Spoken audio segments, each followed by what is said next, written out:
Beleza, minha gente. Então é o seguinte, ó. Vamos ver o segundo ponto aí da aula que a gente precisa dominar, deter e entender melhor.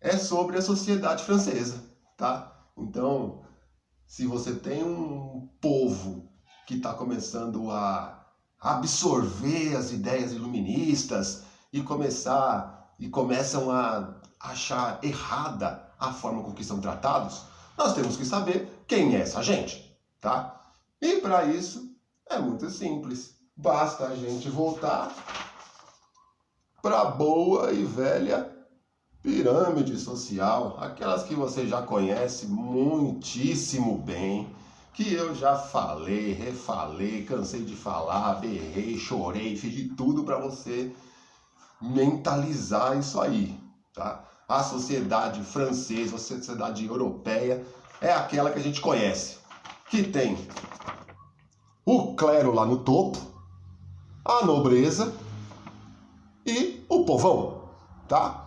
O clero na França é chamado de primeiro estado, a nobreza de segundo estado e os trabalhadores, o povão, de terceiro estado, certo?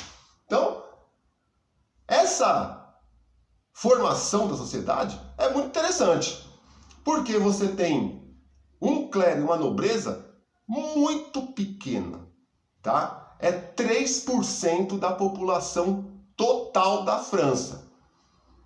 Enquanto o restante, os outros 97%, é tudo povo, tudo pobre, tá? Então, 3%, vocês estão tendo isso lá em matemática, porcentagem, tá? Então, a cada 100 pessoas, somente 3 são da nobreza ou do clero, o resto, povo. Só que quem é que manda ali? São esses 3%, tá?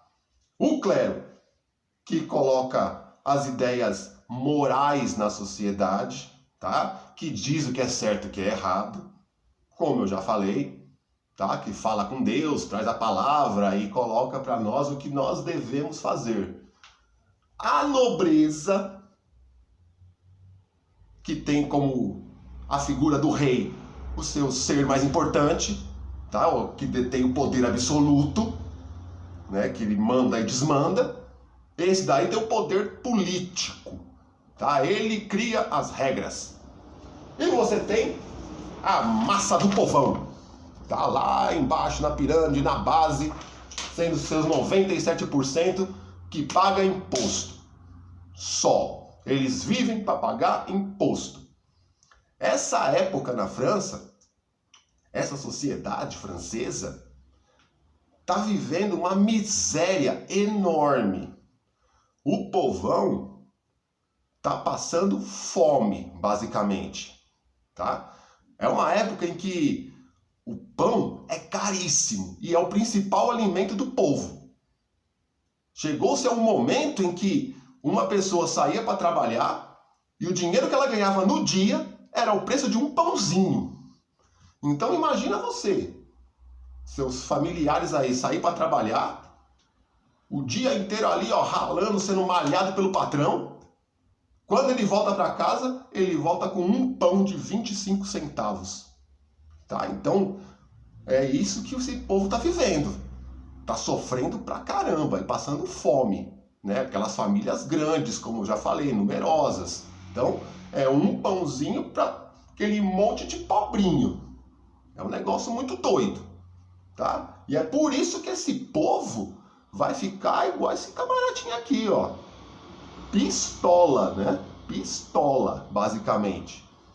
Eles vão começar a não aceitar mais isso, tá?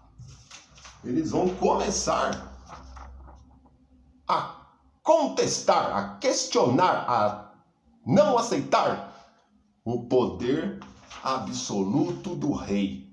Eles querem regras mais justas. Eles querem impostos mais justos. Eles querem leis mais justas. Eles querem ser tratados como seres humanos, como eu falei lá na primeira aula. Tá? É isso que eles estão pedindo. E é daí que vem a importância do iluminismo, porque vai trazer para essa gente toda a ideia de que eles são iguais e que eles têm que lutar por isso. Tá? Então, a ideia da sociedade é essa. Uma parcela pequenininha, mandando em tudo, explorando o povão, e o povão, né, passando fome, basicamente. E aí, todo mundo pistola, vai sair pra rua na quebradeira e vai tomar o poder. Tá? Mas isso, a aula dela deixou aí em aberto, deve vir pra depois, tá? Porque o quebra-pau é sempre da hora. Tá certo? Essa é a sociedade, então. Muito fácil, né? A gente já viu isso aí lá em Idade Média, feudalismo e tudo mais, tá? Muito bem. Eu vou também deixar para vocês aí no grupo 2 questões para responder, tá? No seu caderno. E também vou colocar lá uma publicação no feed meu. Vai estar as questões lá também. Se você sentir saudade de mim, eu vou estar passando lá no seu feed de vez em quando. Leia as questões, responda no seu caderno. E aguarda a próxima aula, lava a mão, né? Faz aquela coisa toda e tamo junto. Falou!